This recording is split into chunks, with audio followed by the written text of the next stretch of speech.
Hello everyone, आज हम continue करेंगे क्लास 9th का first chapter matter in our surrounding. Part 1 and part 2 में हमने इस चैप्टर में रिलेटेड जितने भी टॉपिक्स थे वो सब कवर कर लिए थे। आज हम कुछ क्वेश्चंस करेंगे इस चैप्टर के रिलेटेड। तो ये है हमारा question number 1। Define the following terms कौन सी है? Rigidity and fluidity. तो दो हमें टर्म्स को डिस्क्राइब करना है, what is rigidity and fluidity. चलिए इनकी डेफिनेशन लिखते हैं। Rigidity it is the property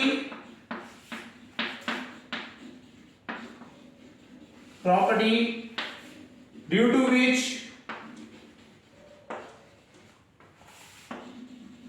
a substance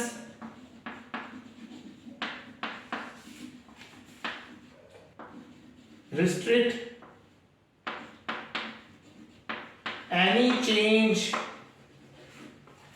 in its shape। चलिए अब समझते हैं क्या होता है रिजिडिटी। कि rigidity is the property of a material. अगर आप कोई भी सब्सटेंस लेते हैं या मटेरियल लेते हैं, उसकी प्रॉपर्टी होती है कि वो अपनी शेप चेंज नहीं करना चाहता। वो अपनी जो शेप है उसको क्या करना चाहता है? रिटेन करके रखना चाहता है। इस प्रॉपर्टी को क्या कहा जाता है? रिजिडिटी कहा जाता है। अच्छा, अगर हम बात करें 3 स्टेट्स ऑफ मैटर में, सॉलिड, लिक्विड एंड गैस, इनमें से कौन सा रिजिड होता है? तो हमने ये पढ़ा था solids are rigid in nature. Solids जो होते हैं वो क्या होते हैं? रिजिड होते हैं। तो रिजिड टर्म समझ आ गई होगी। It is the property due to which a substance resist any change in its shape. ठीक है, शेप में चेंज करने से रुकता है। नेक्स्ट टर्म आती है हमारी फ्लूइडिटी। फ्लूइडिटी को समझते हैं। It is the property due to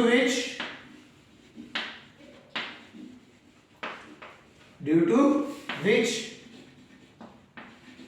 substance has a tendency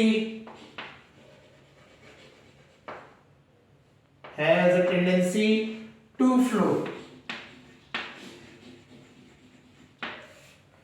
ये वो प्रॉपर्टी है जिसकी वजह से कोई भी सब्सटेंस की टेंडेंसी हो जाती है फ्लो करने की। मतलब ये प्रॉपर्टी होने की वजह से वो सब्सटेंस फ्लो करने की ट्राई करता है। जैसे कि फॉर एग्जांपल हमारी गैसेस एंड लिक्विड्स, ये जो दो स्टेट्स है हमारी, gases state and liquid state, ये दोनों की दोनों स्टेट्स फ्लूइडिटी शो करती है। तो अगर हम बात करें रिजिडिटी कौन शो करता है? Rigidity is shown by solids. ये सॉलिड शो करते हैं रिजिडिटी। और फ्लूइडिटी कौन शो करता है? Liquid and gas, liquid state and gases state. ये जो दो हैं, ये दो स्टेट्स हमारी ऐसी हैं जो क्या शो करेंगी? फ्लूइडिटी शो करेंगी। तो पहला क्वेश्चन समझ आ गया होगा। इसमें हमने टर्म्स समझी रिजिडिटी एंड फ्लूइडिटी। अब हम सेकंड क्वेश्चन के लिए चलिए क्वेश्चन को देखते हैं। कहा गया है liquid generally have low densities as compare to solids. ये हमें पता है, हमने ये पढ़ा भी था कि डेंसिटीज ऑफ सॉलिड क्या होती है? ज्यादा होती हैं एज कंपेयर टू लिक्विड। ठीक है। Then also ice floats on water. Why? एक कंसेप्ट समझ लेते हैं। कभी भी आप लिक्विड्स को रखोगे या कुछ भी सब्सटेंस रखोगे तो हायर डेंसिटी वाला हमेशा सिंक करता है, हमेशा नीचे चले जाता है, और लोअर डेंसिटी वाला वो ऊपर आ जाता है। जैसे कि अगर आप ऑयल को पानी में मिक्स करोगे तो ऑयल की डेंसिटी कम होने की वजह से वो क्या होता है? ऊपर सरफेस पे आ जाता है और वाटर नीचे चले जाता है। तो कंसेप्ट वही है कि जिसकी डेंसिटी ज्यादा होगी वो नीचे चले जाएगा और जिसकी डेंसिटी ऊपर होगी वो ऊपर आ जाएगा। ठीक है। अब ये बोल रहा है कि सॉलिड की डेंसिटी क्या होती है? ज्यादा होती है। और आइस क्या है? एक सॉलिड है और सॉलिड की डेंसिटी ज्यादा है, बट वो क्या करता है? वाटर पे तैर रहा होता है। अगर आप बात करें आइस जो है it floats on water. Why? Question समझ आ गया। तो हमें ये बोल रहा है कि सॉलिड की जब डेंसिटी ज्यादा होती है तो अब वो आइस वाटर पे क्यों तैर जाती है, हमें ये समझा रहा है। चलिए स्टार्ट करते हैं इसका सॉल्यूशन समझने के लिए। इसके लिए हम जब इस क्वेश्चन को सॉल्व करने के लिए आते हैं तो हम जाते हैं बेसिक डेफिनेशन ऑफ डेंसिटी पे। सॉल्यूशन पे आते हैं इसके। डेंसिटी की डेफिनेशन क्या होती है? Density is equal to mass upon volume, यही तो होता है। डेंसिटी का फॉर्मूला क्या होता है? It is mass per unit volume, यहीं पे है कंसेप्ट। अब यहां पे थोड़ा समझने की जरूरत है। अगर हम बोलते हैं कि मास को चेंज नहीं कर रहे हैं, मास को क्या कर देते हैं? फिक्स कर देते हैं, ठीक है, तो वॉल्यूम जो होती है, अगर वो वॉल्यूम बढ़ गई तो डेंसिटी क्या हो जाएगा? कम हो जाएगा, और अगर वॉल्यूम घट गई तो डेंसिटी क्या हो जाएगी? बढ़ जाएगी। मतलब इनवर्सली प्रोपोर्शनल है, एक चीज बढ़ेगी तो दूसरी चीज घटेगी। क्लियर हो रहा है? तो यहां पे वॉल्यूम के लिए अगर हम कंसेप्ट से समझेंगे कैसे होता है, ठीक है। जो हम आइस की बात करते हैं, जब आइस सॉलिड की बात करते हैं, तो आइस बनता कैसे है? Freezing of water. वाटर जब फ्रीज होता है तभी तो आइस बनता है। तो जो मास है, मास वाटर का और एयर का, वाटर का और आइस का, जो अगर हम एक वाटर ले लेते हैं और आइस ले लेते हैं, तो जितना मास वाटर में था वही तो सारा वाटर फ्रीज होने के बाद आइस बना, तो मास क्या रहा? सेम रहा, ठीक है। अब आते हैं वॉल्यूम के केस में। वॉल्यूम के केस में जो आइस बनती है हमारी, ice have cage like structure. Ice में क्या होता है? हम बात करें तो ice have cage like structure. Cage like structure कैसा होता है? अगर हम आइडिया, थोड़ा सा आइडिया देते हैं कुछ ये, अगर ये हाइड्रोजन बॉन्डिंग अगर जब हम समझेंगे तो इस टाइप से कुछ स्ट्रक्चर अगर बनता है, मतलब आपका ऐसा इस टाइप का स्ट्रक्चर बनता रहता है। 3D स्ट्रक्चर है, 3D स्ट्रक्चर बनता है, केज लाइक होता है। इनके बीच में जो गैप है, इन गैप्स में क्या हो जाता है? एयर आके स्टोर हो जाती है, ठीक है।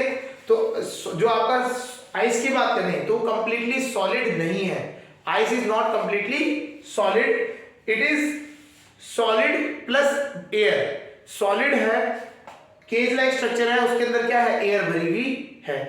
तो जब ऐसा स्ट्रक्चर बन जाता है, केज लाइक स्ट्रक्चर जिसके बीच में गैप्स हैं, तो ये क्या होगा? वॉल्यूम क्या हो जाएगी? बढ़ जाएगी, ठीक है ना। तो उसकी वजह से क्या हो जाएगा? वॉल्यूम क्या हो जाएगी? बढ़ जाएगी।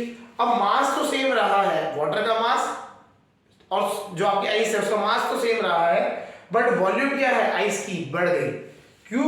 बिकॉज उसके अंदर केज लाइक स्ट्रक्चर है, और केज लाइक स्ट्रक्चर होने की वजह से उसके अंदर क्या आ गई? एयर आके ट्रैप हो गई, तो एयर अंदर आ गई। तो इससे हुआ क्या? वॉल्यूम क्या हो गई? आइस की बढ़ गई। जब वॉल्यूम बढ़ गई तो डेंसिटी ऑफ आइस क्या हो गई? कम हो गई। इसी वजह से density of ice is less than water, therefore it floats on water. चलिए इसको लिखते हैं, तो यहां से लिखते हैं ice have cage like structure due to विच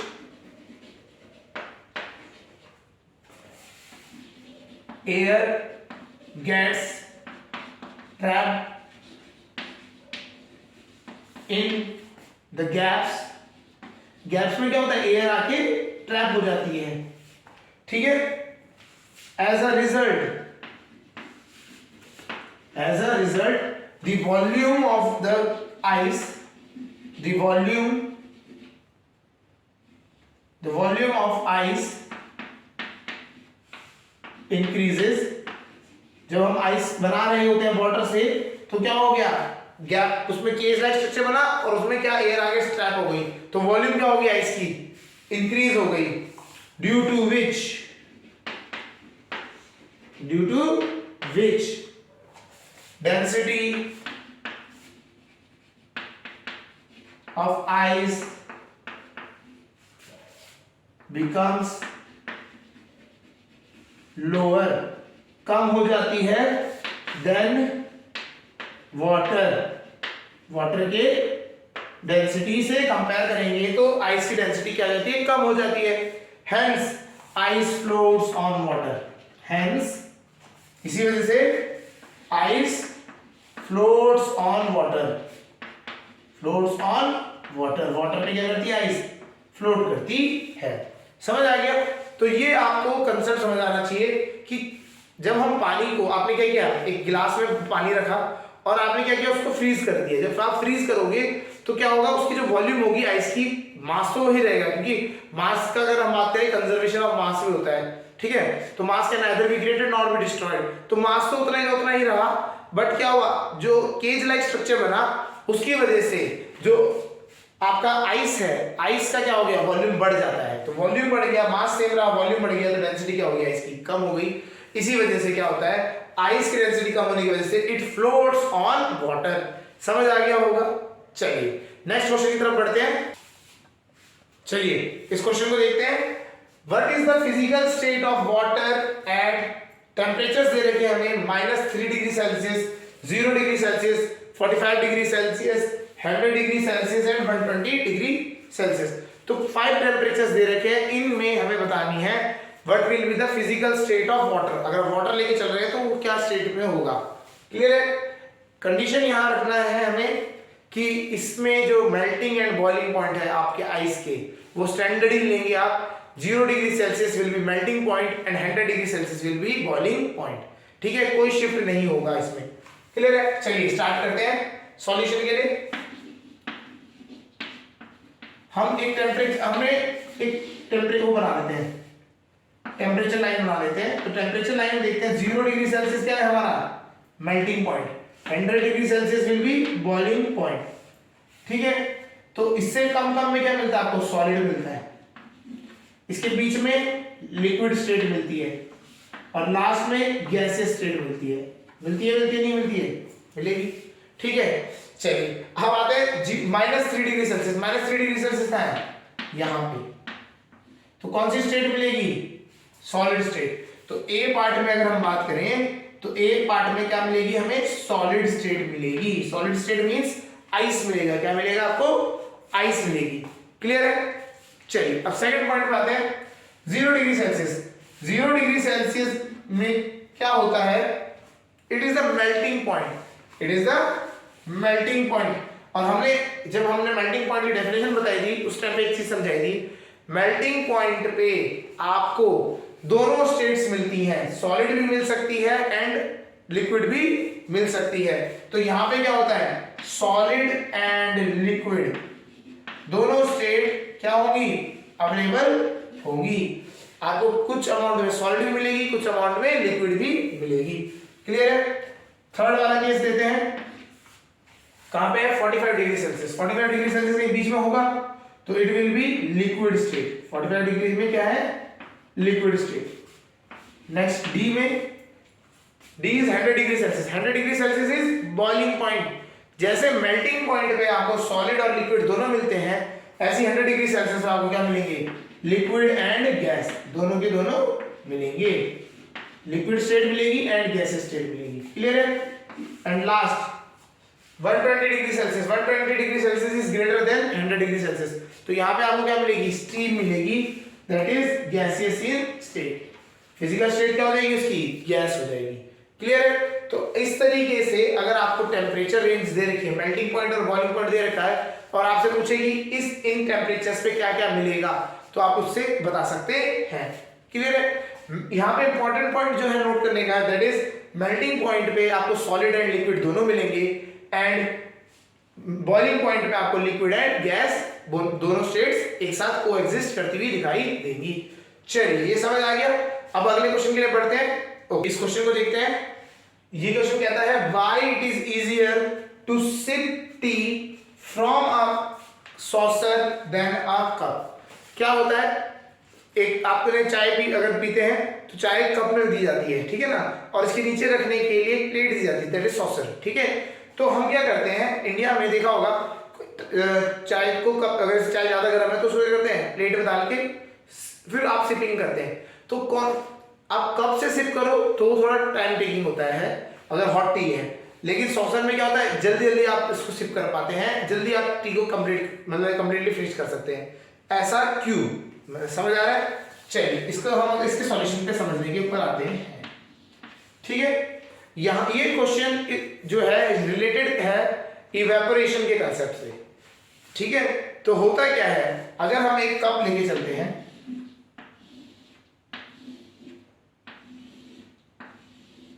इसमें टी है,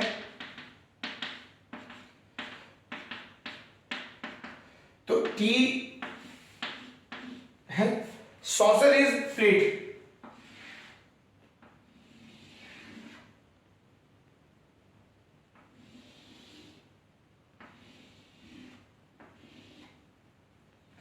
ठीक है, ये वो प्लेट है,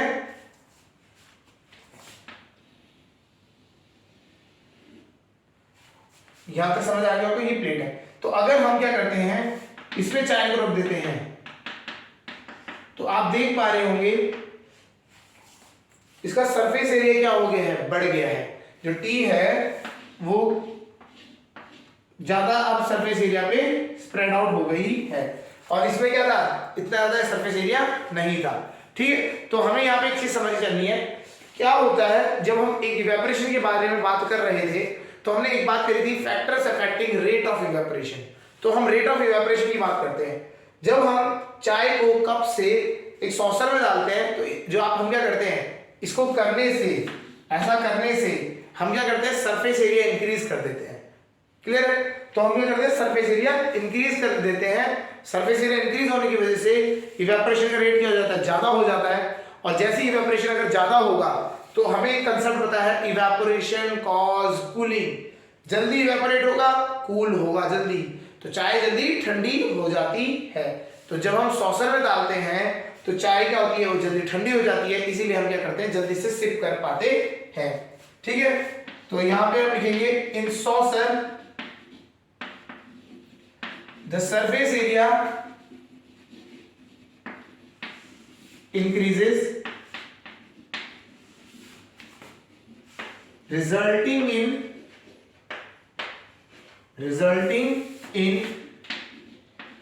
increase in rate of evaporation, increase in rate of evaporation।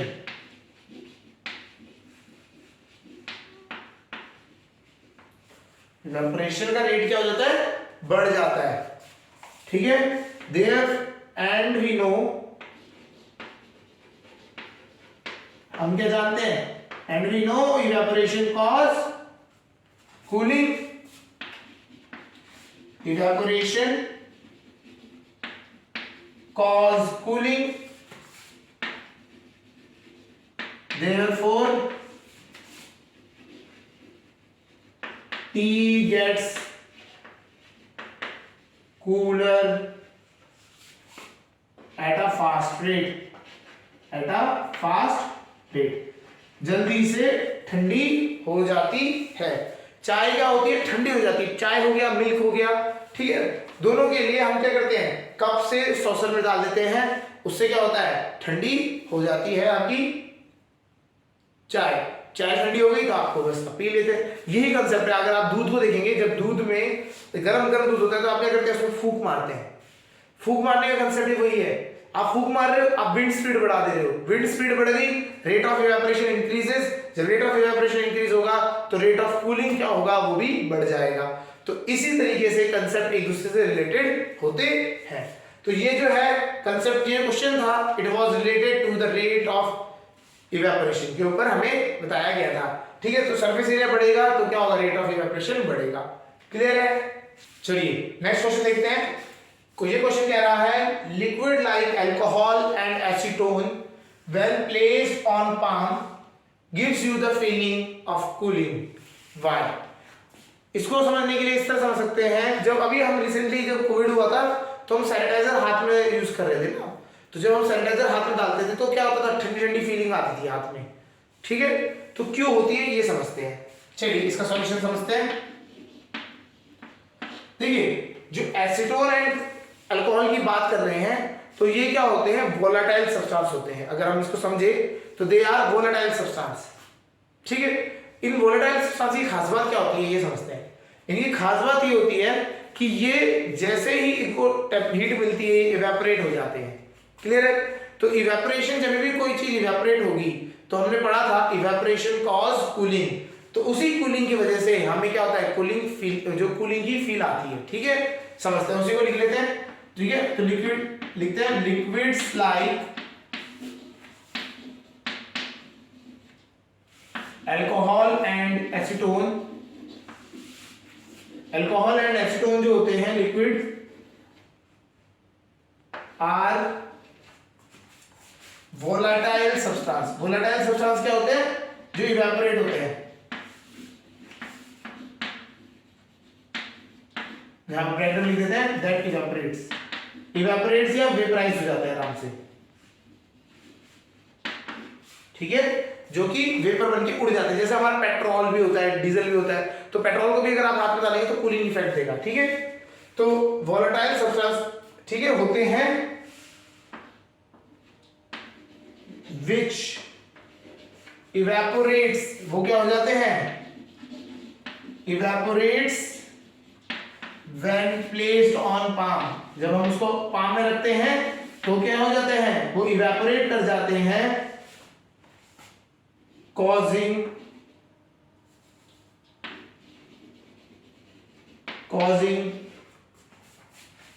feeling of cooling as we know, हम जानते हैं, क्या जानते हैं हम, इवेपोरेशन कॉज कूलिंग, जैसे ही वो इवेपोरेट होगा तो क्या होगा, इवेपोरेशन होगा, as we know evaporation cause cooling, तो इवेपोरेट हो रहा है, तो इवेपोरेशन कॉज कूलिंग के फिनोमेना पे ये वर्क करता है। तो हमारे को क्या है, हमें ये जो पूरा का पूरा कंसेप्ट है किस पे चल रहा है, इवेपोरेशन कॉज कूलिंग पे। तो कभी भी इवेपोरेशन होगा तो सरफेस को क्या करेगा, कूल करेगा, समझ आ गया होगा। इसी तरीके से अगर एक क्वेश्चन आता है अर्थन पॉट का, अर्थन पॉट क्या होता है, मटका, अगर हम बात करें तो मटके में पानी ठंडा कैसे हो जाता है, तो अगर मटके का क्वेश्चन भी आता है तो बिल्कुल सेम है, तो आप सब बोलोगे इसमें, अगर उसके लिए बात करें तो उसमें आप बताओगे उन्हें कि earthen pot has small pores on it, ऊपर से क्या होता है, इनमें पोर्स होते हैं, जिसकी वजह से क्या होता है, वाटर क्या होता है, सीप आउट करके इवेपोरेट हो जाता है, और जब इवेपोरेट होगा तो क्या होगा, वो ठंडा हो जाएगा, बिकॉज इवेपोरेशन कॉज कूलिंग। समझ आ गया उस पॉइंट, मतलब अगर आपको क्वेश्चन आता है अर्थन पॉट का तो वो समझ आ गया। चलिए एक नेक्स्ट क्वेश्चन देख लेते हैं, नेक्स्ट क्वेश्चन को देखते हैं, व्हाट इज ब्राउनियन मूवमेंट। तो हमें यहाँ पे क्वेश्चन है व्हाट इज ब्राउनियन मूवमेंट, इसको समझते हैं। ये साइंटिस्ट थे ब्राउन, हाँ, तो उन्होंने क्या, एक एक्सपेरिमेंट कर रहे थे रिलेटेड टू पोलन ग्रेन्स। क्या किया इन्होंने, समझाते हैं इस एक्सपेरिमेंट को। तो उन्होंने क्या किया, पोलन, उनका प्लान ये था कि पोलन ग्रेन्स को मैं लूंगा, उसको मैं ऑब्जर्व करूंगा अंडर माइक्रोस्कोप। तो मैं उसको क्या, उन्होंने क्या किया, उन्होंने एक पेट्रा डिश ली, मतलब एक प्लेट सी ली, उसमें लिक्विड डाला, फ्लूइड पानी डाला आपने, और उसके ऊपर वो पोलन ग्रेन्स डाल दिए, ठीक है। और अब उन्होंने क्या किया, अंडर माइक्रोस्कोप रखा, उन्होंने सोचा ऑब्जर्व करूंगा, तो पोलन ग्रेन्स रख दिए उन्होंने छोटे छोटे, ठीक है। तो उन्होंने सोचा कि इनको ऑब्जर्व करूंगा मैं, ठीक। अब हुआ क्या, जब इन्होंने माइक्रोस्कोप के नीचे रखा तो इन्होंने देखा कि ये पार्टिकल्स ना मूव कर रहे हैं, ये मूव कर रहे हैं, ऐसे एट रैंडम मूव कर रहे हैं इधर उधर, ठीक है। ये सारे पार्टिकल्स इधर उधर मूव कर रहे हैं, कंटिन्यूअसली मूव कर रहे थे, क्लियर है। तो ये मूव कर रहे थे, तो अब उन्होंने लगा कि वाटर को, ये वाटर क्या अनस्टेबल हो, हिल रहा हो, तो उससे भी हो सकता है। तो उन्होंने वेट किया, काफी टाइम पे वेट किया। अब वेट करने के बाद उन्होंने देखा यार ये रुक ही नहीं रहा, ये तो कंटिन्यूअसली मूव कर रहे हैं। तो यहाँ से एक वो प्रॉपर्टी आई है आपकी, मैटर ऑफ पार्टिकल, अगर मतलब बोलते हैं पार्टिकल्स ऑफ मैटर के उसकी प्रॉपर्टी में आते हैं, तो particles of matter are continuously moving, तो वो यहाँ से ही आया है, ठीक है। तो particles of matter continuously move करते हैं, वो कहाँ से, किसने ऑब्जर्व किया, ब्राउनियन ने, ठीक। अब हुआ क्या, जब इन्होंने अब क्या किया, बोला कि मूव तो करते जा रहे हैं, कंटिन्यूअसली मूव कर रहे हैं, तो इनके मोशन को स्टडी कर लेते हैं। तो इसकी मोशन को स्टडी करने लगे, तो उन्होंने देखा कि पार्टिकल ना ज्यादा टकराता है, इधर उधर टकरा ही रहा है, मतलब चेंज कर रहा है रास्ता, फिक्स नहीं है, जिगजैग पाथ में चल रहा है, ठीक है। क्यों चल रहा है, अब ये इन्होंने देखा कंटिन्यूअस मूविंग तो है, लेकिन ये क्या हो रहा है, अगर हम बात करें यहां से चलते जा रहा है, ठीक है, जाके ये बेंड क्यों हो गया, मुड़ क्यों गया एकदम से, बिकॉज यहाँ पे कोई ना कोई पार्टिकल रहा होगा, उससे कोलाइड करा, ठीक है। तो इन्होंने बोला ब्राउनियन, जो हम कहते हैं ब्राउनियन मूवमेंट, तो कंसेप्ट उन्होंने जो दिया, उन्होंने बोला कि अगर हम पार्टिकल्स को देखें ऑफ मैटर फ्लूइड में रख देते हैं। इन्होंने किस में ऑब्जर्व किया था, फ्लूइड में किया था, तो फ्लूइड के लिए बात कर रही थी इन्होंने। तो इन्होंने कहा कि अगर हम किसी भी पार्टिकल ऑफ मैटर को फ्लूइड में रखते हैं and it will continuously move, तो जो इनका मूवमेंट होता है it is unpredictable, uncontrolled movement होता है, एक जिगजैग पाथ में मूव करता है। इस टाइप के मूवमेंट को क्या नाम दिया गया, ब्राउनियन मूवमेंट। समझ आया होगा। चलिए इसको समझते हैं, कैसे डेफिनेशन लिखते हैं इसकी। चलिए, ब्राउनियन मूवमेंट की जब बात करें तो ब्राउनियन मूवमेंट की डेफिनेशन लिखते हैं, इट इज एन अनकंट्रोलेबल, एक तो अनकंट्रोलेबल है,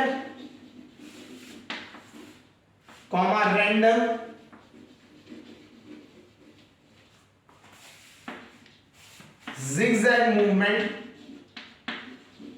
zigzag movement of particles of matter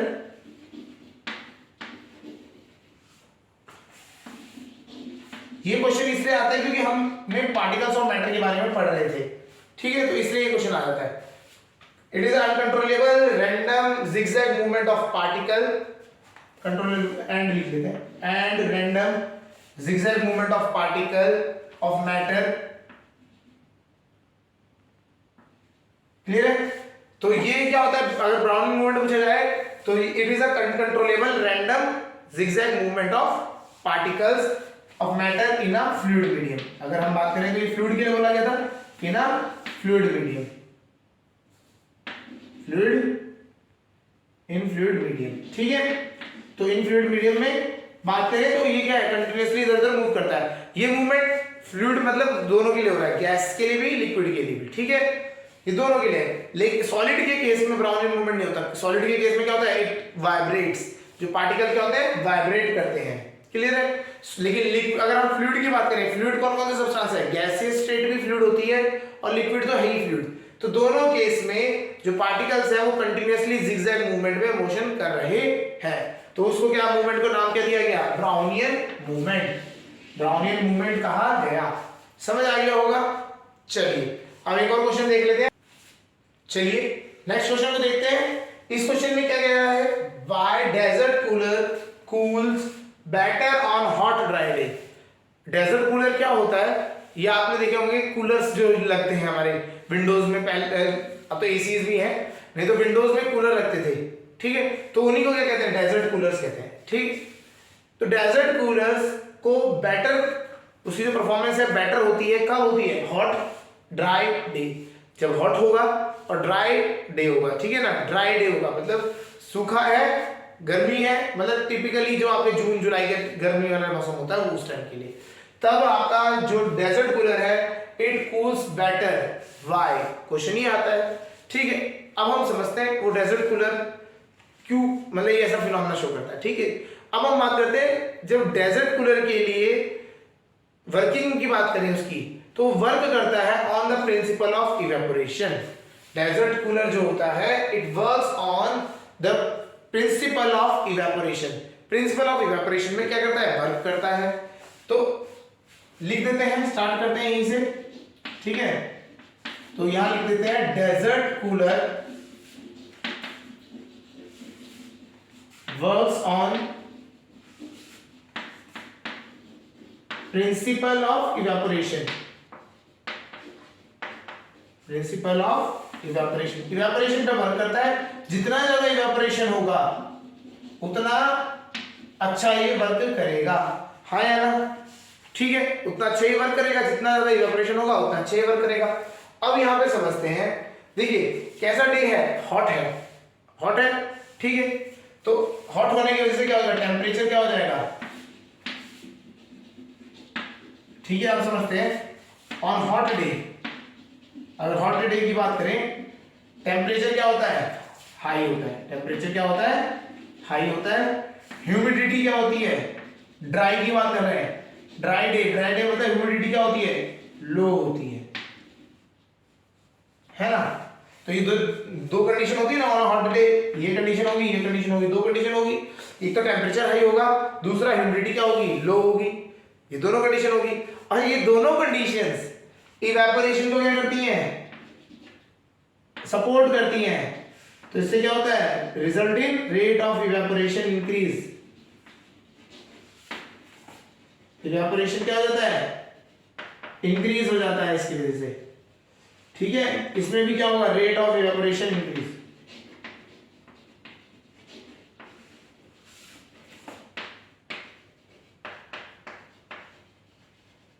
ठीक है, यहां तक समझ आ रहा है। तो इसी वजह से जो आपका डेजर्ट कूलर होता है बेस्ट परफॉर्म करता है on a hot dry day. क्यों? Because it works on the principle of evaporation, पहली बात। सेकंड चीज, on a hot dry day temperature high होता है जिसकी वजह से रेट ऑफ इवेपोरेशन इंक्रीज हो जाता है। सिमिलरली ह्यूमिडिटी लो होती है तो रेट ऑफ इवेपोरेशन इंक्रीज हो जाता है। तो ये समझ आ गया होगा। तो ये दोनों फिनोमेना सपोर्ट कर रहे हैं रेट ऑफ इवेपोरेशन को, ठीक है। तो इवेपोरेशन पे वर्क कर रहा है प्रिंसिपल पे और इवेपोरेशन को सपोर्ट भी हो रहा है, तो ये क्या है, बहुत ज्यादा अच्छा इफेक्टिव वर्क करेगा। ठीक है, समझ आ गया।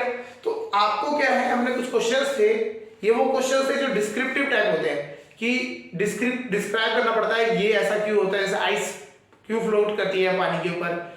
आपका जो हमने बात करी कि सॉसर से आप चाय पीते तो जल्दी कैसे पी पाते हैं, कप से टाइम लगता है, ठीक है। इसी तरीके से डेजर्ट कूलर क्यों इफेक्टिव होता है हॉट ड्राई डे के दिन।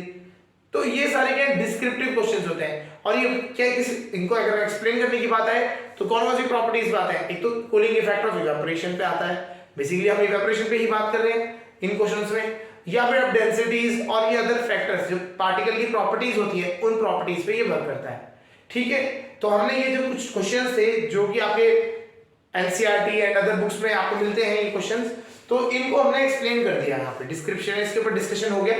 तो क्या है, आपको इससे और क्लियर हुआ होगा जो इनके एप्लीकेशंस है, जैसे इवेपोरेशन आपने पढ़ लिया तो ये उसकी एप्लीकेशंस है कि किस तरीके से अप्लाई हो रहा होता है। क्लियर है? चलिए, तो इस तरीके से ये सारा आपका ये चैप्टर आपका कंप्लीट होता है।